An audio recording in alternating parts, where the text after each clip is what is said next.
Timothy పౌలుతో తన ప్రయాణాన్ని ప్రియమైన కుమారుడిగా ప్రారంభించాడు. తర్వాత ప్రియమైన సహోదరుడిగా కొనసాగాడు. తర్వాత ప్రియమైన పరిచారకుడిగా జీవించాడు. తర్వాత పౌలుతో సమానంగా జత పనివాడిగా అయ్యాడు. ఒక మాట వినండి, తిమోతి పౌలుతో జత పనివాడిగా మొదటి స్టెప్లో అయిపోయాడా, చివరి స్టెప్లో అయ్యాడా? కానీ ఈరోజు చాలామందికి ఆవేశం, ఆతృత ఏంటి,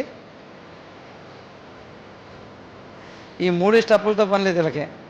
అంటే త్వరగా ఎక్కేయాలనా, లేకపోతే అది ఒక రకమైన మెంటలా? తిమోతి ఒక క్రమబద్ధంగా ఎదిగాడు కానీ అడ్డదిడ్డంగా ఎదగలేదు.